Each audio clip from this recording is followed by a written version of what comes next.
Good morning, good afternoon, good evening, wherever you are, whenever you are, whatever you are. Welcome to the final episode of the Esoteric podcast. For this last ever episode, I wanted to go through and boil down everything that I have learned in the scheme of philosophy through these many episodes. And with that, let us begin.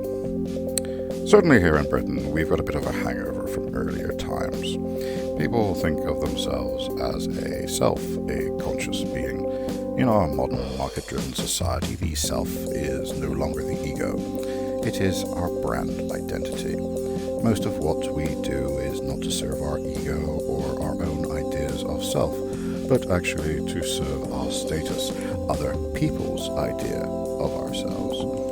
We're the first completely market-orientated generation in history, and it has destroyed our ability to be free and conscious. We are not the people we pretend to be.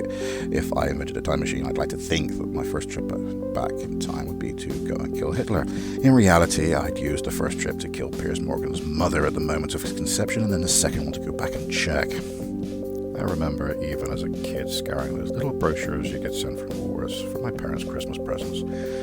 Like you, I moved on to express myself through the charities I supported, the bands I was into, even the people I hung around with. Around me grew a society where people would turn up for the half hour of adverts before a film and never complain, where we tried to express our individuality through the purchase of mass-produced goods. Even my personal favorite comedian, the great late Bill Hicks, was peddling that individuality through smoking thing. That in itself was just an angle thought up by ad men decades earlier. People started to speak of the ads being better than the TV shows, somehow believing that against all the evidence that the TV shows were the principal content and the adverts incidental.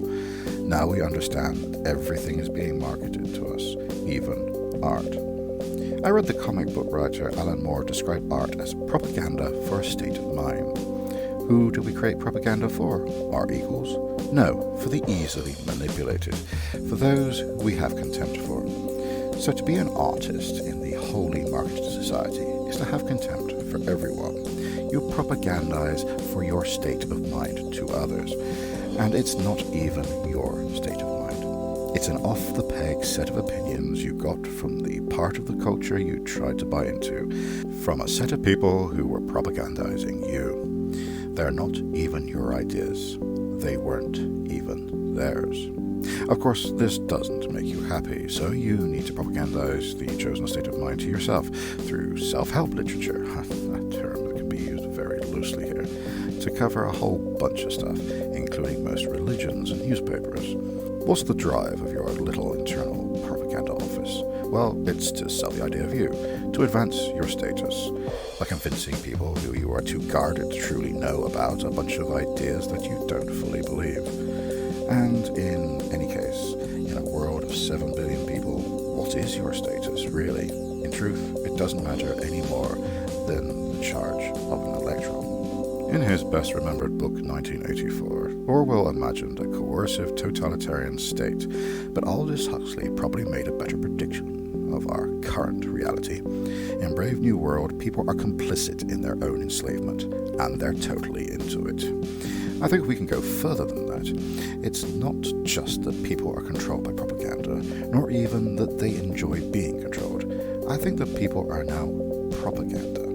People are no longer the things being controlled, they are the method of control, both of themselves and others. Of course, I've written this little serious passage here to advance my own personal status. Ultimately, my premise is that our society is now completely subsumed by advertising, and that the roots of our unhappiness lie in our attempt to market ourselves and live the advertised life. The original PR Bible, the foundation of modern marketing and politics, is propaganda. It was an attempt to use the ideas of Freud to influence opinion, and was written by Freud's nephew, Edward Bernays. It's not just that we're being marketed to or marketing ourselves, it's that it's being done in a Freudian framework. I've always felt ambivalent about psychoanalysis. I've always thought of going into therapy, but I know it would be like hiring a window cleaner for a burning building. Also, I can't help feeling that perhaps the first question you should ask your psychiatrist is, why are you such a cunt that you have to pay for someone to listen to you. I mean, I like Freud, but a culture in which dreams are interpreted as communications from a deeper self would sit pretty easily in a fantasy novel. And underneath is the idea of the primacy of sexual urges. The culture thinks that all you're interested in is pussy. Of course, for female heterosexuals and male homosexuals should read pussy for cock. Happy pussy, sexy pussy, loving pussy, warm, forgiving pussy. That's what motivates you. Friendly pussy, plain pussy, available pussy, your friend's pussy, you don't care. Depressed pussy, drunken pussy, angry pussy, stripped out by the airport pussy, ugly pussy, hospital pussy, dead pussy. It is base view of humanity right through the wiring of our society, part of the reason our society can treat people as they're so based. I wonder if a more useful idea for understanding reality might be James Joyce's notion that we're all trying to live within the stories we tell each other as if they are real. Do you ever try to look objectively at your own life as a narrative? Do you ever see yourself as the bad guy in the story? No, don't judge me, I'm 38 and I'll do whatever I have to get our heart on together. Modern life is the struggle to awake from narrative. We now have stories fed to us from birth until death, and because they used to be a survival mechanism, we take them too seriously. Stories will originally have been about a little boy who left the cave when they heard a noise, and we still give them that kind of weight. Were men of the past emotionally withdrawn because of the likes of John Wayne and Gary Cooper, or vice versa? I remember as a teenager thinking that in a good relationship you had to have these funny arguments all the time. That's what you saw in films and TV. And really, they only put conflict into stories, so it is much easier to write dialogue. What would Batman and Green Arrow talk about if they were getting along? But your life is not a story. Your consciousness is not a narrator. It's a godless, authorless world. In addition, you get other people trying to lay their trip on you. I love that phrase, an old acid head shorthand for having someone try to tell you how to view the world or yourself. The thing that middle-class critics and comics always praise in working-class comedians is self-loathing. Acts producing characters or jokes where the real targets are themselves. This seems to be a quality never demanded of the middle-class comedians. Indeed, they generally seem quite pleased with themselves. The uncomfortable question of why they want to see their social inferiors hate themselves never really seems to come up. Like Malcolm X before me, I never bought into the self-hate bullshit. I don't hate myself any more than I love myself. We're brought up in a language and a culture. It's like a prison we're born into. If you're a kid right now, you're already negotiating a world filled with sexuality and violence and emptied of ideas. You wonder why people sing in their pants, why your dad can't look at you with the same intensity that he does with his smartphone. You wonder why people started preferring work to life when they became more concerned about how they seem than what they are. It'll just be how things have always been, and the bars of your prison will be narrower than those of your parents. Language is a key part of your prison. Taboos over language are often just a childish attempt to draw a circle around all the good people. I run into people every day who use all sorts of language that would be unacceptable on stage, but does this make them immoral? Language taboos change regularly, and those people don't get the updates. They don't read broadsheets, they don't watch documentaries, and perhaps, most importantly, they don't really care how society thinks they should talk. So is the taboo value of a word like, say, retard, always about morality or ableism? It's obviously also a handy way of recognizing social class. This is before we even get into the fact that things have different meanings for different people. You say Snapchat, I say speedwank. I remember some nutter at a party one time telling me about his idea that jihadis would welcome a nuclear war, that they longed for the United States to turn the world into a desert because jihadis would flourish in the desert, and it's all part of a plan for a successful Armageddon. If the Americans blast the world into sand, they'll have created the very terrain where they'll be defeated. I actually think that's a pretty useful metaphor to explain where we are culturally.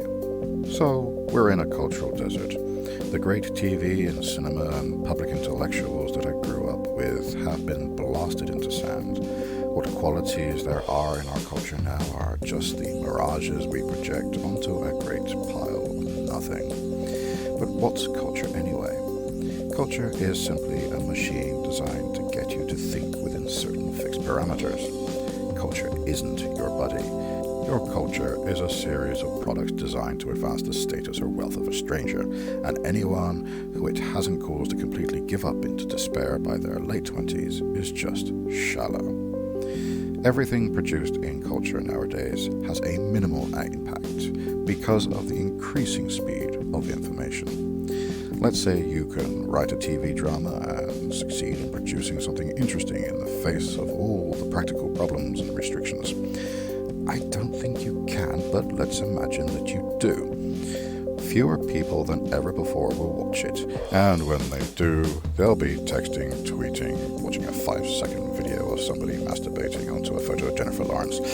It has taken me about an hour to write this paragraph because the sentence made me go and look at a new photo of Jennifer Lawrence. Modern life is really only about learning the bare minimum you need about a subject to have an argument.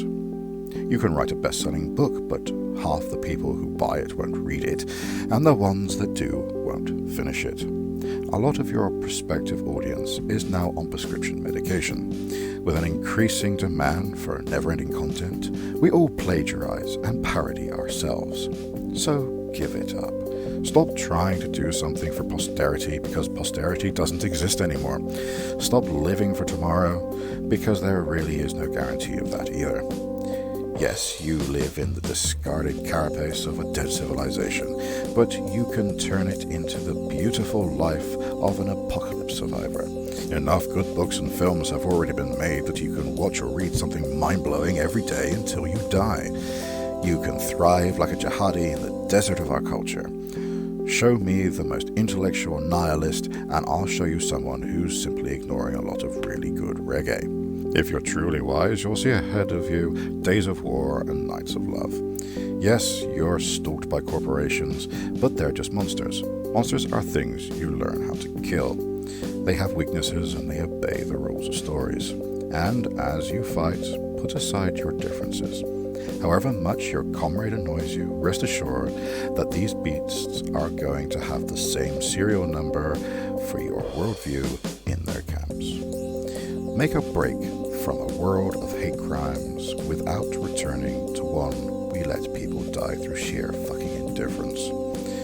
And the key to happiness? I don't know. Meet someone beautiful who's aroused by failure? Really, it's to escape your own ego. Not just on a personal level, but on a political level.